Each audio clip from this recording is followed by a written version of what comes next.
Hello, everybody. My name is Lindah Kotut. I am an assistant professor at the University of Washington. And on behalf of my co-authors, Neelma Bhatti from Habib University, Taha Hassan, Derek Haqq, and Morva Saaty from Virginia Tech, I'll be presenting a brief of our paper, Griot-Style Methodology, Longitudinal Study of Navigating Design with Unwritten Stories. This preview will touch on 4 aspects of the paper, a brief introduction, 3 cases representing various aspects of the longitudinal study. Then I'll describe the Griot-Style methodology, that is our contribution, and a brief resulting discussion. A richer detail can be found in the paper itself. We borrowed the West African term griot to describe the complexity of the indigenous storytellers. The griots understand the nuances of retelling stories depending on the content, the time, and the intended audience. So the paper itself describes a 7-year longitudinal study conducted in collaboration with an indigenous community in Kenya, and the stories led by the griots. In the work and presented in the paper, we detail the process of conducting research with an oral community to envision and design technologies that support their ways of storytelling and story preservation, and to influence the design of other technologies. And in doing so, we are also exploring the impact of all of this on the storyteller's agency.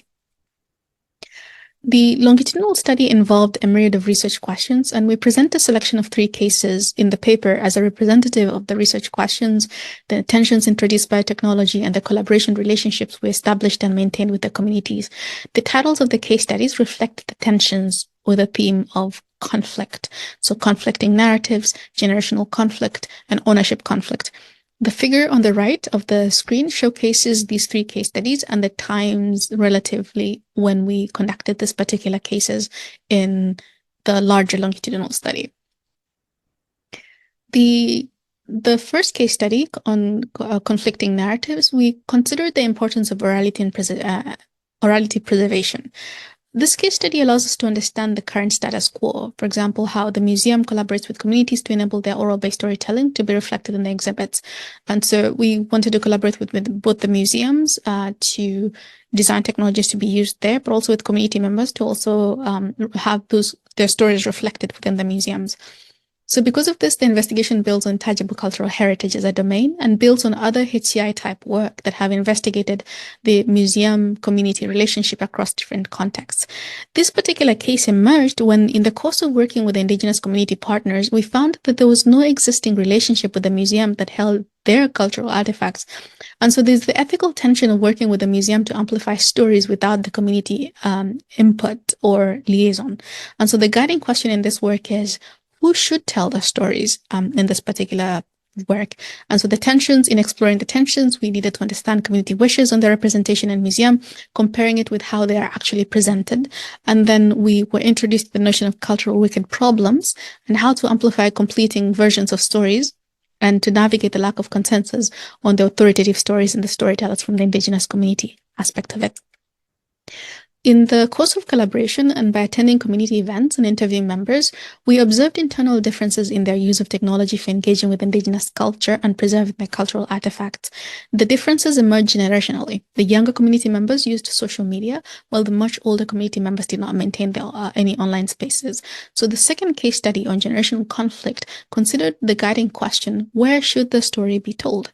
And in the context of social media especially, and how indigenous knowledge is engaged with and preserved in that context. And so there are tensions surrounding the stopgap measures used in the online space to guide in the sharing of indigenous knowledge that is influenced by community members having different concepts of what can be written and what can be discussed publicly. So the griots and the older community members who do not have the online presence have different conceptions of this than the younger members who are in the online space have. And this one, we define it as a sacredness boundaries that are different in this generational wise. And so how do we approach and how do they reconcile the lack of elders, especially the older members, as the cultural arbiters in the online space as they are in the offline space? This discussion on consensus has implications on how researchers approach research goals, from how we file IRB, Institutional Review Board's documents, to establishing requirements, to engaging with ethical boundaries defined in the offline space, but undefined in the online space. The third case study explored the notion of conflict of ownership, and where we wanted to understand the community reflection of cultural practices. And the context here is a bit conceptual and also seeking to influence the practice, community practice. This particular work is ongoing, and so the initial tensions that emerged that led us to develop this case study was showcasing the power imbalances reflecting reflecting community practice that influences the notion of fairness and justice. And also there's a notion of whisper stories. So these are stories that are not told overtly, and the impact of gendered storytelling.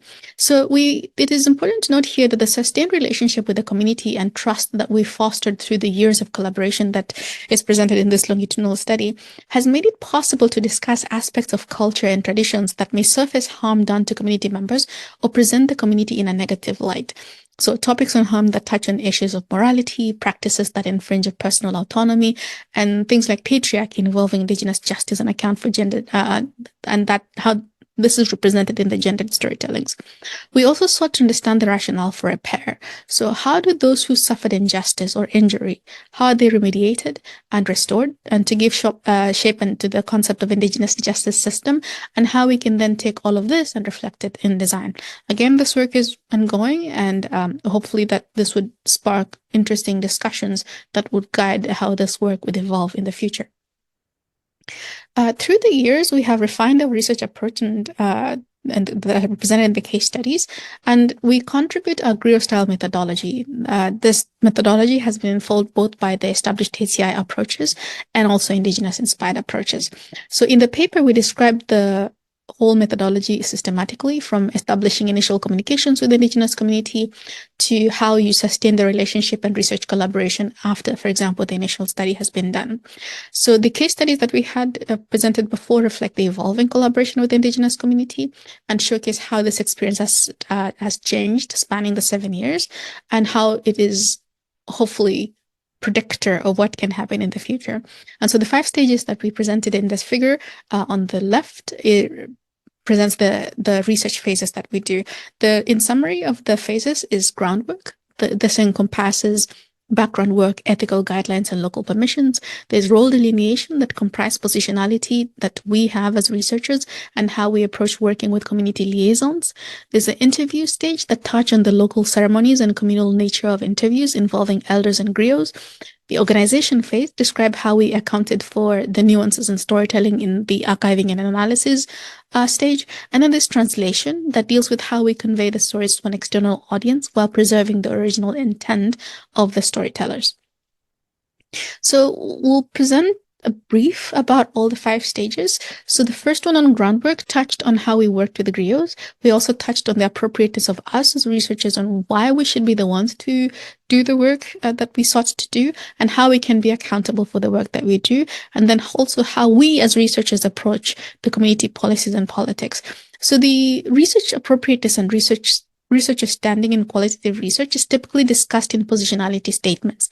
In our case, we also determine appropriateness by accounting for our own, as researchers, community standing, informed either by community membership or by the long-term association that we have established by collaborating and building on trust with their community members.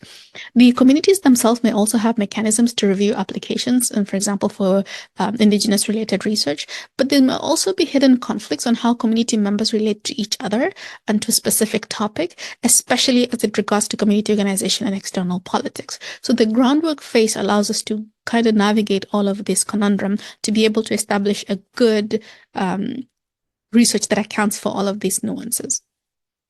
The role delineation stage makes for allowances on how we work with liaisons, how we select the liaisons, and how we maintain the relationship with the liaisons. It also touches on the objectivity as impacted by the liaison's presence in the research.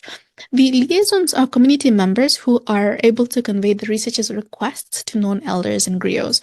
When working with griots in the context of indigenous knowledge, the inclusion of liaisons become a matter of respect, even if the participants are directly known to the researchers.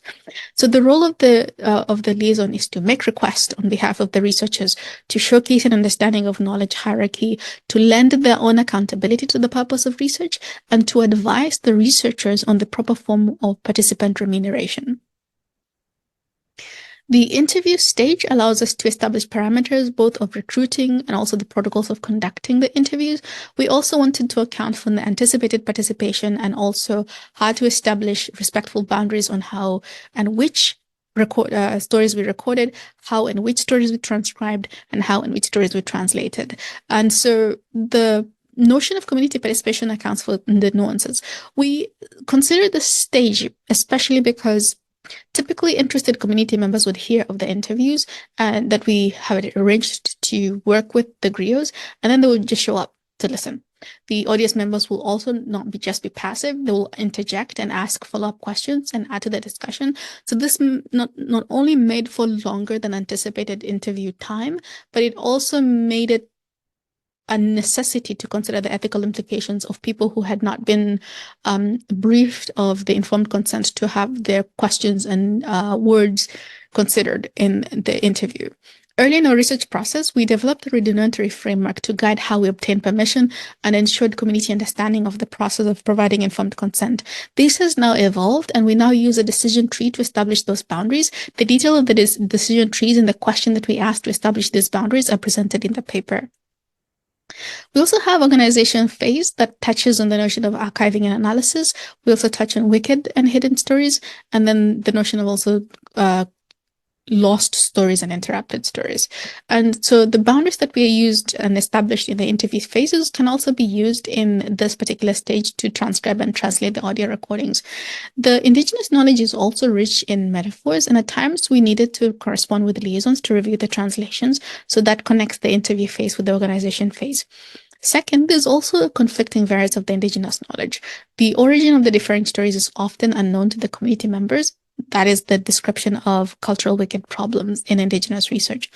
So we have also in this particular work have encountered hidden stories. These are stories that are not overtly spoken. We've also encountered interrupted stories. These are stories that are unfinished in some way. For example, through the death of participants. Hidden stories often touch on aspects of harm done to community, committed on behalf of the community, or involving community members. And so we have found it very important to distinguish between hidden stories in service of deliberative or collaborative forgetting in the context of healing, justice, and reconciliation in order to repair harm, from those stories that are intended to obscure harm. Finally, we have the translation phase, and this one just touches on the notion of reporting and the importance of attribution, and also considering the intended audience. In a typical qualitative reporting, participant anonymity is granted by default through the use of pseudonyms or codes, so that the quotes and study participation may not be associated with a specific individuals. However, attribution, especially words involving elders and griots, is important in indigenous knowledge. It is a means of conveying respect, it is a means of conveying authority, and also for credibility. So how do we navigate this too? On preserving the anonymity, but at the same time using names that are attributed to specific elders in their own context. So the way that we use ours is we typically use names that are attributable within the community, but otherwise meaningless outside of the community. So this involves things like nicknames. There are clan-associated names. There are the names called praise names, or even a community title that is in place of the official names, so that if a community member is reading the paper, they know exactly who said what. But if someone else outside of the community reads the paper, the name is meaningless outside it. It's just as good as a pseudonym. So the 3 case studies highlighted the tensions and conflicts that we navigated in handling the community stories, considering gender, age, and modality.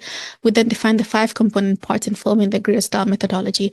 The implication touches on 3 themes. First, accountability, showing pathways for encompassing contextual policies and politics with groundwork provision.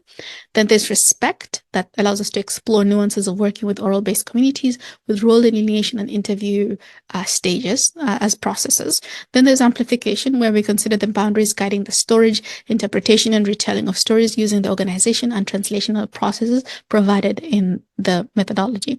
The future work is that the methodology has the promise of providing grounding for comparing indigenous methodologies based on the implication and design and HCI research, because this work is informed by work that has been done with one indigenous community.